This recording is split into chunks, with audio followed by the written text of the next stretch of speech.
o se va o le damos piso. Ella es Blanca Pineda, la memoria viva de una de las localidades que guarda más historia, Ciudad Bolívar. Su historia es la muestra que la lucha social no tiene límites ni barreras.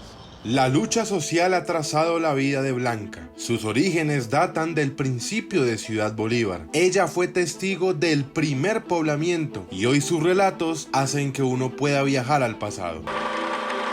Soy Blanca Cecilia Pineda. Mi primera infancia la viví en el territorio en medio de trigales, cebadales, el río Tojuelito, las montañas, las canteras y una comunidad de las primeras 20 familias que pueblan el territorio. Los ojos de Blanca vieron el crecimiento de la localidad. Las primeras casas le dieron vida a los barrios. Y desde ahí entonces la vida en un territorio muy hermoso y sobre todo gente muy buena, gente que dio origen al amor, a la vecindad, a los buenos valores y a la herencia cultural que hoy tenemos, ya los viejos que tenemos hoy 70 años.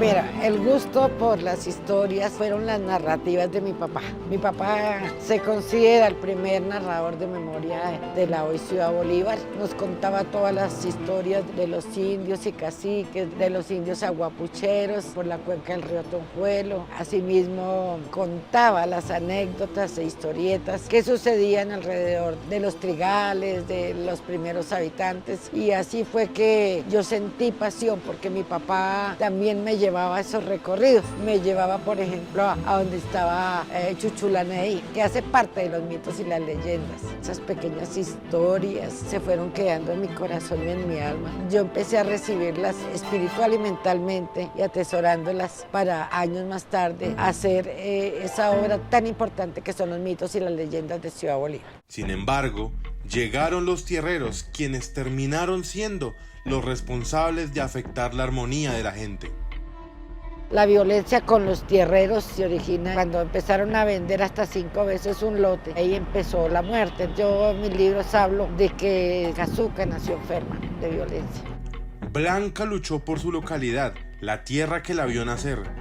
Con la llegada de los tierreros, ella sintió con más fuerza que debía ser un motor para los habitantes. Porque ya cuando empiezan a vender, el último que robaron quiere matar. Esa fue una gran problemática desde el poblamiento, pero también desde fortalecer el conflicto. Lo más difícil que vio fue cómo mataban jóvenes. Varios de ellos tenían familias y sueños, pero todo lo arrebató la violencia. El primer desenlace grave de mortandad fue en el barrio Juan Pablo II.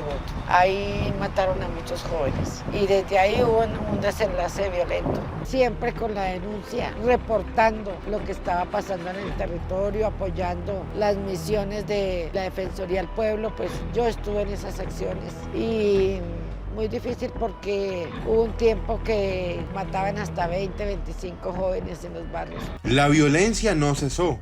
Los habitantes de Ciudad Bolívar fueron el escudo de Blanca, pero en un punto las amenazas cada vez eran peores. Su seguridad dependía de un hilo.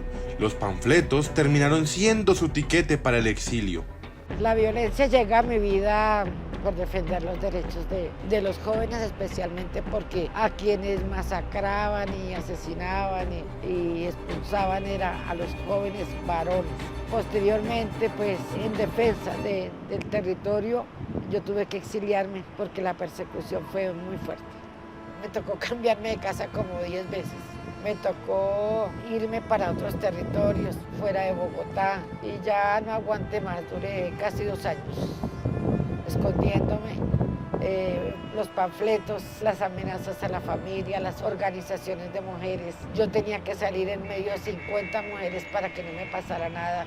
Entonces esto se convirtió de verdad en un conflicto muy duro para la localidad. Se tuvo que denunciar y tocó salir del país. En aquel entonces yo pertenecía a la Asociación Campesina Unida de Colombia, siendo la secretaria, entonces la persecución fue fuerte desde ese lado. Y en la defensa de los derechos de las comunidades, de los jóvenes, entonces fue más doloroso. La lucha no acabó allí. Chile se volvió su segunda casa. Allí aprendió muchas cosas y hoy el país guarda un espacio en su corazón.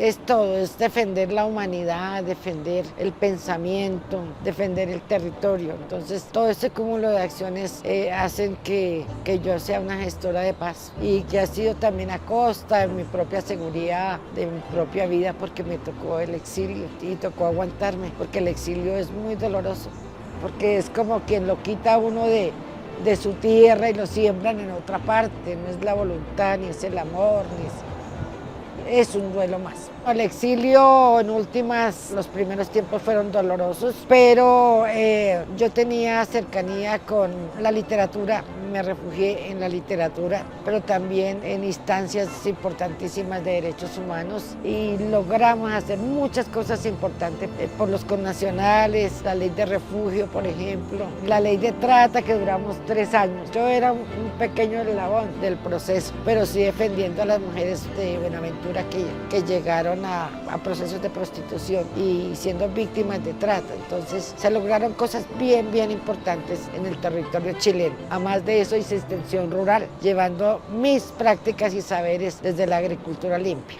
Extrañaba mi alimentación, los sabores, los saberes, pero más aún era el proceso que yo había dejado abandonado, un trabajo bien comprometido con las mujeres, por la defensa de los derechos de las víctimas y todo, su colombianidad, todo.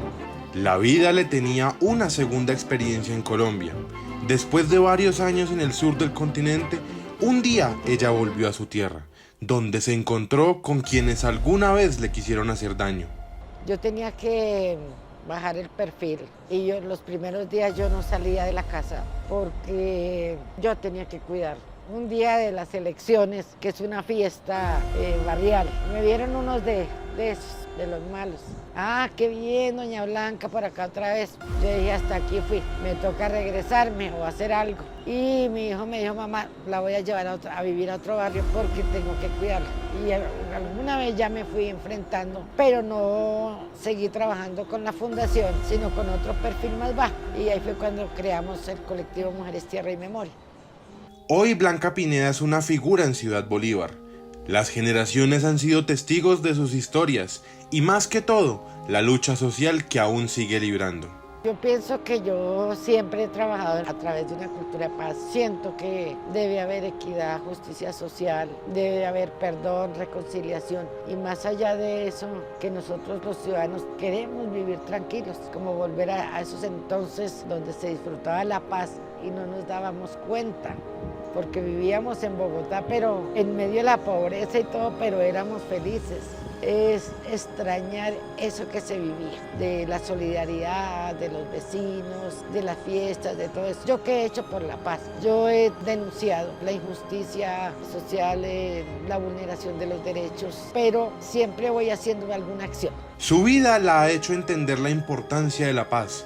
Para ella, el camino está en la reconciliación. Muchos se han comprometido a construir un camino de paz trabajando con las comunidades en los territorios, por ejemplo con las huertas, afianzando también la solidaridad y reconocer en ellos que también se equivocaron, pero están pidiendo perdón. Si nos quitamos esa venda de la maldad y buscamos en los corazones, yo creo que hay más buenos que malos. Entonces son propósitos de vida. Las élites también han hecho mucho daño. Tiene que haber una sociedad justa y equitativa. Yo creo que la vida ya no me debe porque ya Dios me ha dado grandes cosas, sobre todo me dio la vida, me dio la familia, el territorio, me ha premiado por el esfuerzo de mis 55 años de trabajo. Ir a Ciudad Bolívar es entrar a un territorio lleno de historias y de gente con un gran corazón. En cualquier esquina o casa, el nombre de Blanca Pineda va más allá que un habitante. Ella se convirtió en la oradora de paz.